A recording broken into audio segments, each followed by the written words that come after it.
व्यर्थ गया बिना गुरु के नाम। जब तक आपको उपदेश नहीं मिलता मनुष्य शरीरधारी प्राणी को, तब तक आपका जीवन मनुष्य का नहीं है। अन्य पशु पक्षियों जैसी ही हम क्रियाएं कर रहे होते हैं, वो मनुष्य जीवन नहीं है।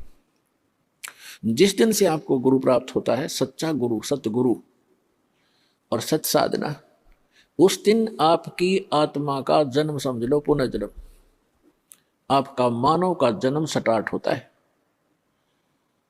जिस दिन सतगुरु भेंटिया, सो दिन लेखे जान, और बाकी समय व्यर्थ गया, गंवा दिया बिना गुरु के ज्ञान। तो दास को ये उपदेश प्राप्त हुआ, ये वो शुभ दिन है। और दूसरा इस समागम का महत्व है कि अमावस्या के तुरंत बाद जो एकम आती है, प्रथमा, उस दिन सन 1997 में इस दास को परम अक्षर ब्रह्म पूर्ण परमात्मा सत्य पुरुष कबीर देव जी ने दर्शन दिए, और इस समय को जो कि उन्होंने निर्धारित किया हुआ था, उसको बताया कि सार्थक समय है, अब इस सार नाम का दान करना प्रारंभ कर दे। तो पुण्यात्मा, इस समागम के अंदर ये दो महत्वपूर्ण घटनाएं दास के जीवन में घटी हैं। अमावस्या को तो नामदान हुआ दास को, और प्रथमा यानी 1997 की प्रथमा को परमात्मा के दर्शन हुए, तथा सतनाम, ये सारनाम देना वैसे बालकों का खेल नहीं। इस सतनाम को और सारनाम को गुप्त रखना था, और इतना इम्पोर्टेंट मंत्र है ये, इसको अभी तक डिस्क्लोज नहीं करना था। दास का भी दिल धड़क रहा था कि कहीं मैं गलत समय पर इसको सार्वजनिक ना कर दूं। सन 1994 में दास को नाम दान करने का आदेश मिला था पूज्य गुरुदेव से। तो 1997 तक दास ने एकाध ही को, कुछ एक को ये सार नाम दिया था, नहीं तो नहीं दिया था। मुझे हिचका हुआ देखकर परमात्मा ने आपको आना पड़ा, क्योंकि वो आपके लिए भटक रहे हैं। हम तो जीव हैं, जीव तो जीव जितनी सोच ही रखता है। तो पुण्यात्माओं, आज तक परमात्मा ने सतनाम और सारनाम की कितने छींट भी नहीं लगने दी किसी व्यक्ति को, इसकी भाप भी नहीं आने दी किसी तक। आदरणीय नानक साहब जी को सतनाम प्राप्त हुआ था, लेकिन उनको सख्त हिदायत दे दी थी कि अभी डिस्क्लोज मत करना, नहीं तो मेरा सारा मिशन खराब हो जाएगा, परमात्मा कबीर जी ने कहा था। ऐसे आदरणीय धर्मदास साहिब जी को परमात्मा मिले थे, सचखंड सतलोक लेकर गए थे, फिर उनको सतनाम और सारनाम प्रदान कर दिया था, प्रथम मंत्र भी दिया था। उनसे भी प्रतिज्ञा करा ली थी कि धर्मदास मेरी लाख दुहाई, ये मूल ज्ञान की तबार ना जाए। फिर कहा कि धर्मदास मेरी लाख दुहाई, ये सार शब्द कहीं बाहर ना जाए।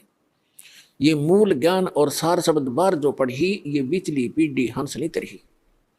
आप उस बिचली पीढ़ी में जन्मे हो जिसके लिए परमात्मा इस भक्ति को संभाल के रखे हुए था, और आपके लिए पिटारा खोल दिया, खजाना खोल दिया परमात्मा ने। तो आदरणीय गरीबदास साहिब जी को परमात्मा मिले, उनको कंप्लीट स्पिरिचुअल नॉलेज उनके अंतःकरण में फीड कर दिया, उन्होंने फिर वो लिखवा दिया। लेकिन गरीबदास साहिब जी ने किसी को भी ये मंत्र नहीं दिए, सतनाम और सारनाम, केवल एक संत को दिए थे। उसको ऐसी प्रतिज्ञा कराते रहे कि आगे किसी को बताना नहीं, आप जाप करो। केवल एक भक्त को एक संत को बताना है, उत्तराधिकारी आपका। तो वो परंपरा चलती चलती मेरे पूज्य गुरुदेव जी के पास आई, उनसे आगे इस दास को प्राप्त हुई, जो आज परमात्मा ने इस बीज को बखेर दिया, और पूरे विश्व को ये नाम अब देने का आदेश है। तो पुण्यात्मा, भक्ति करने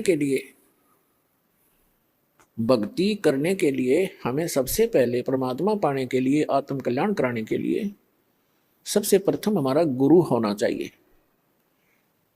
परमात्मा कहते हैं, गुरु बिन माला फेरते, गुरु बिन देते दान, गुरु बिन दोनों निष्फल हैं, चाहे पूछो वेद पुराण।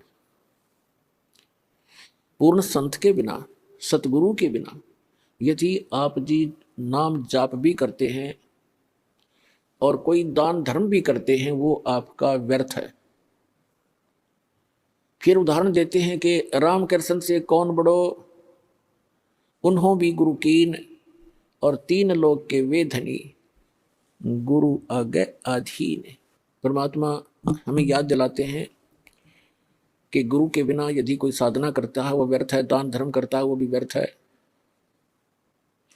फिर उदाहरण देते हैं कि कोई अपने आप में ये समझे कि गुरु की शरण में जाना आवश्यक नहीं है, तो आप जी यानी विशेषकर सनातनी लोग, हिंदू धर्म के व्यक्ति श्री राम और श्री कृष्ण जी को सुप्रीम पावर मानते थे। तो परमात्मा ने उन्हीं का उदाहरण देकर बताया है कि राम कृष्ण से कौन बड़ो, उन्हों भी गुरु कीन, और तीन लोग के वे धनी, गुरु आगे अधीन।